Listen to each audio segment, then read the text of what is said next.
भाजपा सरकार द्वारा सर्व सेवा संघ वाराणसी को अवैध बताए जाने और ध्वस्त करने की नोटिस के विरोध में लंका गेट पीएचई छात्रों द्वारा किया गया भारी विरोध प्रदर्शन। लंका गेट पर भाजपा सरकार द्वारा सर्व सेवा संघ को ध्वस्त करने के खिलाफ पीएचई के छात्र छात्राओं द्वारा विरोध प्रदर्शन किया गया। केंद्र व राज्य की भाजपा सरकार डॉक्टर राजेंद्र प्रसाद, जवाहरलाल नेहरू, विनोबा भावे, लाल बहादुर शास्त्री, बाबू जगजीवन राम, मौलाना आजाद व जयप्रकाश नारायण द्वारा स्थापित सर्व सेवा संघ को अवैध बताकर ध्वस्त करने की बात कर रही है। यह महात्मा गांधी के विचारों पर हमला है।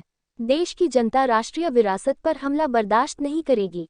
बापू की हत्या के बाद 1948 में राजेंद्र बाबू, नेहरू जी और विनोबा भावे जैसे राष्ट्रनायकों ने गांधी विचार को लाखों गांवों तक ले जाने के लिए सर्व सेवा संघ की स्थापना की।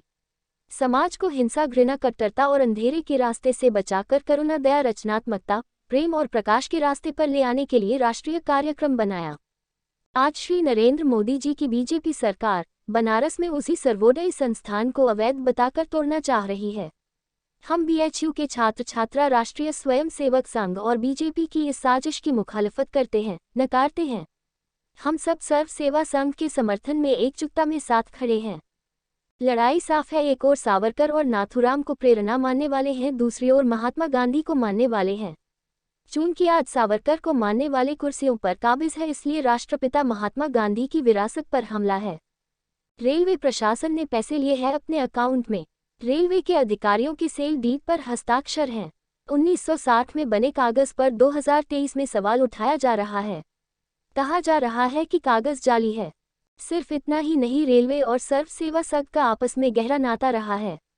भारत के हर रेलवे स्टेशन पर सर्वोदय प्रकाशन के बुक स्टॉल हैं।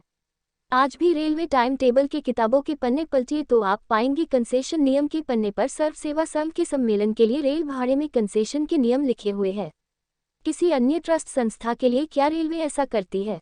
अंग्रेजों से लड़कर आज़ादी लेने वालों ने सर्व सेवा संघ बनाया। उन्हीं में से कुछ ने राजसत्ता की बागडोर थामी।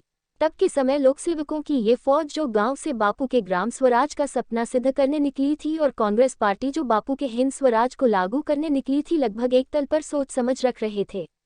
इसलिए तब से आज तक कोई अड़चन नहीं आई, कहीं दिक्कत नहीं हुई। दिक्कत तब हुई है जब बापू की हत्यारी सोच समाज में जगह पाने लगी है। नाथूराम के समर्थक सड़कों पर, सार्वजनिक जगहों पर खुलेआम दिखने लगे हैं। बापू की निंदा करने वाले राजनीतिक मंचों पर आने लगे हैं। इन लोगों से हमें सचेत ढंग से लड़ना होगा। सावरकर, नाथूराम के समर्थक बापू की विचारधारा के जड़ को सम्मान दे, ये तो होना ही नहीं था। हमें एकजुट होकर इनकी मुखालफत करनी होगी। अहिंसा और सत्य का रास्ता दृढ़ता से अपनाने का समय आ गया है। हम बीएचयू के छात्र छात्रा संकल्प लेते हैं कि बापू के विचारों से उनके सपनों का भारत बनाने के लिए काम करेंगे।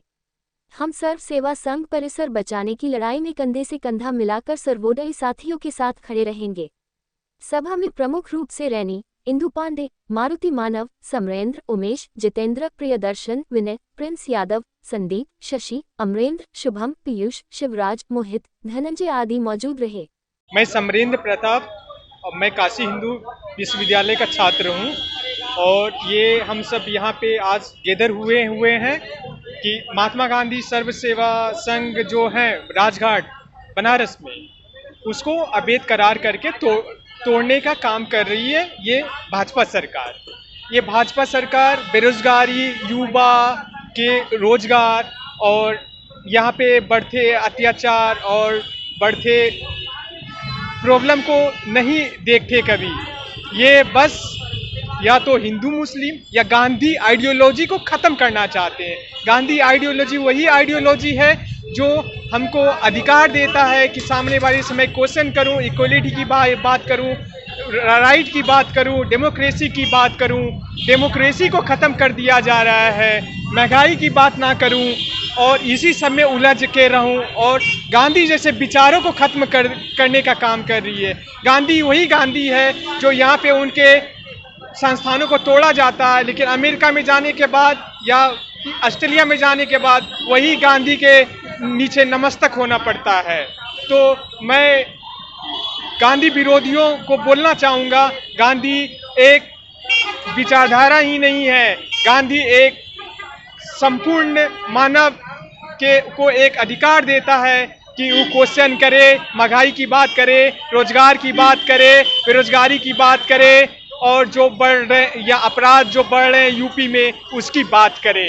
सरकार उस पर बात करे, सरकार उस पर कभी बात नहीं करते। बात करेंगे तो उलझा के रखेंगे, गांधी जैसे संस्थानों को तोड़ने में लगे रहेंगे, बुलडोजर जैसे चीज को यूज करेंगे। फिर ये न्यायालय क्यों बना, संविधान क्यों बना, अगर हम बुलडोजर पे ही विश्वास रखते हैं तो। मैं नमस्कार साथियों, मैं जितेंद्र कुमार यादव, छात्र काशी हिंदू विश्वविद्यालय। किस तरह का कार्यक्रम है ये कार्यक्रम जब से भाजपा की सरकार 2014 से हमारे देश में बनी हुई है, तब से गांधी और नेहरू और भगत सिंह और अंबेडकर के विचारों पर लगातार हमला कर रही है। अभी कुछ दिन पहले से ये देश में जब भाजपा के लोग और आरएसएस के लोग मिलकर जो विनोबा भावे, जयप्रकाश नारायण और बहुत से हमारे देश के महान क्रांतिकारियों द्वारा स्थापित जो ये संस्था आप दे रहे हैं, सर्व सेवा संघ, जो राजघाट पे स्थापित है, जो गांधी और नेहरू और भगत सिंह और अंबेडकर की विचारधाराओं को निरंतर समाज में बढ़ा रहा है, उसी विचारधाराओं को ध्वस्त करने के लिए इन माफी वीरों के सपूतों ने उस संस्था को अवैध घोषित कर दिया है। मैं इस बीजेपी की सरकार से पूछना चाहूँगा, जो ये आरएसएस और भाजपा की कार्यालय बन रहा है वो किसके पैसा से बन रहा है? इसका कोई जवाब दे सकता है भाजपा और आरएसएस के लोग? ये बता दें कि ये कार्यालय और संघ का कार्यालय हो चाहे भाजपा की कार्यालय, हमारे हर जिला, हर ब्लॉक, हर गांव के स्तर पे ये सब चीजें बन रही हैं, तो ये किसके फंड पे बन रहा है? इसका जवाब है तो दे दे बीजेपी और मोदी सरकार।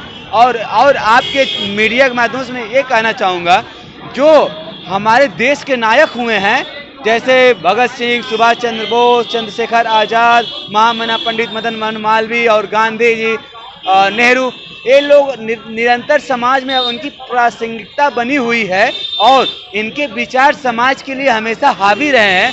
इन्हीं के विचारों से हमारा देश आज चल रहा है। इन सब विचारधाराओं पे ये भाजपा और आरएसएस के लोग कब्जिया कर उन पे हमला कर रहे हैं। तो हम सभी का यही मांग है, जो राजघाट पर सर्व सेवा संघ संस्था है, गांधी, नेहरू और हमारे देश में जो निरंतरता लगातार क्रांतिकारियों की विचारधाराओं को प्रभावित करता है जन जन में, और उस विचारधाराओं को जब से ये बीजेपी की सरकार बनी हुई है हमला कर रहा है। क्यों हमला कर रहा है? क्योंकि इनके पास कोई नायक नहीं है। धन्यवाद साथियों।